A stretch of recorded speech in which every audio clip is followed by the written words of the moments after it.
کیسے اس کا پھر علاج ہوگا، اور جو ملوث اہلکار ہیں ان تک بھی پہنچنا ہے تو کیسے پہنچنا ہے؟ یعنی ماضی پر بھی اطلاق ہوگا، یہ صرف مستقبل پہ نظر ہوگی؟ دیکھیے ایک تو یہ میں آپ کو وضاحت سے کہہ دوں کہ پاکستان کی فوج کا جو اکاؤنٹیبلٹی کا سسٹم ہے وہ چونکہ ہم سویلینز کو نظر نہیں آتا ہے، لیکن وہ اپنی اکاؤنٹیبلٹی بڑی بہترین انداز میں کرتے ہیں، جس کی سب سے بڑی مثال 9 مئی کو ہم نے دیکھ لی ہے کہ انہوں نے اپنی اکاؤنٹیبلٹی کیسے کر لی ہے۔ اب اگر دیکھیں اس طرح کی کوئی چیز پریکٹس ہوتی ہے، ظاہر ہے یہ سینئر لیول پہ نہیں ہو رہی ہوتی ہے، یہ پوسٹ پہ کھڑا ہو کے کوئی سپاہی یا پوسٹ پہ کھڑا ہو کے کوئی آدمی کر رہا ہوتا ہے، اور اس کے لیے بھی فوج نے اپنی ایک اکاؤنٹیبلٹی کا سسٹم بنایا ہوا ہے۔ تو ظاہر ہے وہ اس اکاؤنٹیبلٹی کے حوالے سے پاکستان آرمی کی جتنی بھی سینئر لیڈرشپ ہے وہ اس پر کنسرن بھی تھی، اور انہوں نے اس پر بڑا سیریس نوٹس بھی لیا ہوا ہے، اور ان کا جو اکاؤنٹیبلٹی کا سسٹم ہے وہ یقیناً کہیں نہ کہیں پہ کام کر رہا ہوگا، اور وہ بہتر کام کر رہے ہوتے ہیں۔ کیا ہماری بلوچستان سائڈ اور پہ کے مسائل پی ہیں۔ کے میں کچھ پوسٹیں کم بھی کی جا رہی ہیں یا ان کو کسی اور طریقے سے ریگولرائز کیا جا رہا ہے؟ جی وہ ان کو جوائنٹ چیک پوسٹوں کے نام سے ریگولرائز کیا جا رہا ہے کہ جوائنٹ چیک پوسٹیں بنائیں گی۔ میں تو ذاتی طور پہ دیکھیں یہ جو چیک پوسٹیں ہیں یہ پروپیگنڈا ٹول کا حصہ رہی ہیں بلوچستان کے کانٹیکسٹ میں۔ ہمارے ملک دشمن لوگوں نے ان کو پروپیگنڈے کا حصہ بنایا ہے اور وہ چیک پوسٹیں ختم کرائی ہیں، اور پھر تاکہ وہ دندناتے پھر رہے ہوں۔ آپ کو پتہ ہے کہ فری رن مل جاتا ہے۔ بالکل چیک پوسٹ پہ جو لوگ ہیں ان کو ٹرین کرنا چاہیے، ان کو پبلک کے ساتھ بڑے احترام کے ساتھ پیش آنا چاہیے، لیکن ہماری ڈیٹرنس رہنی چاہیے۔ ہمارے جو ہائی ویز ہیں ان پر ہماری گرپ ہونی چاہیے، ان پر ہماری ریٹ ہونی چاہیے۔ یہ نہیں ہو سکتا کہ ہم اپنے ہائی ویز کو جہاں پر اتنی آپ ایک دہشت گردی کی جنگ لڑ رہے ہیں اور ایک سیریس انسرجنسی سے کاؤنٹر کر رہے ہیں، اور آپ کسی کے پروپیگنڈا ٹول سے متاثر ہو کے فرنٹیئر کور بلوچستان نے اتنا بہترین کام کیا ہے، کیا 12 کور بلوچستان ایک بہترین کام کر رہی ہے، تو کیا ہم ان کو ملائن کر دیں؟ کیا ہم ان کو ان پروپیگنڈا ٹول سے متاثر ہو کے ان کا جو کام ہے ان سے روک لیں؟ ان کو سوال ہی نہیں پیدا ہوتا ہے۔ ہم یہ ضرور چاہتے ہیں کہ آپ کو یہ بھی انڈرسٹینڈ کرنا پڑے گا کہ سیکورٹی فورسز جو ہیں وہ گرے میں آپریٹ کر رہی ہیں۔ یہ فرینڈ اور انیمی کا جو پتہ چلتا ہے وہ گرے میں نہیں پتہ چل سکتا ہے، کہ کہاں پتہ چلتا ہے کہ یہ جو جانی صاحب آ رہے ہیں شریف آدمی ہے یا دہشت گرد ہے۔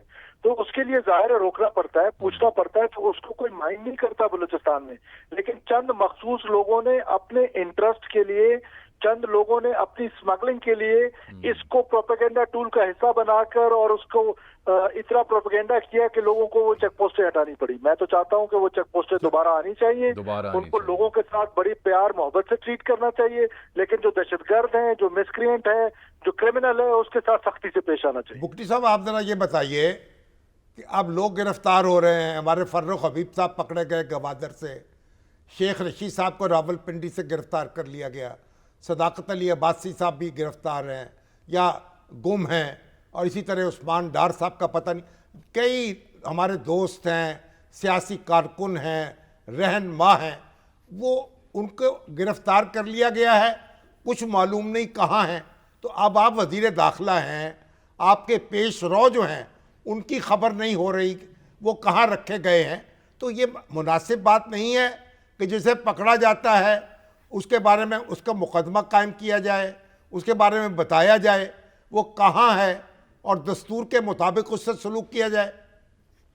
دیکھیے شامی صاحب، اس ایشو پہ دو چیزیں ہیں۔ ایک تو یہ پروونشل سبجیکٹ ہے، کیونکہ یہ جتنے واقعات آپ بتا رہے ہیں یہ پروونسز میں ہوئے ہیں جو سننے میں آ رہا ہے، لیکن بنیادی بات یہ ہے کہ یہ جب سے 9 مئی کا واقعہ ہوا ہے اس کے بعد سے بہت سارے ہم نے سیکنڈ ٹیئر لیڈرشپ، جس میں مراد سعید صاحب ہیں اور اس طرح کے بہت سارے لوگ ہیں جو سیلف ڈسپیئرنس والے ماڈل میں چلے گئے ہیں۔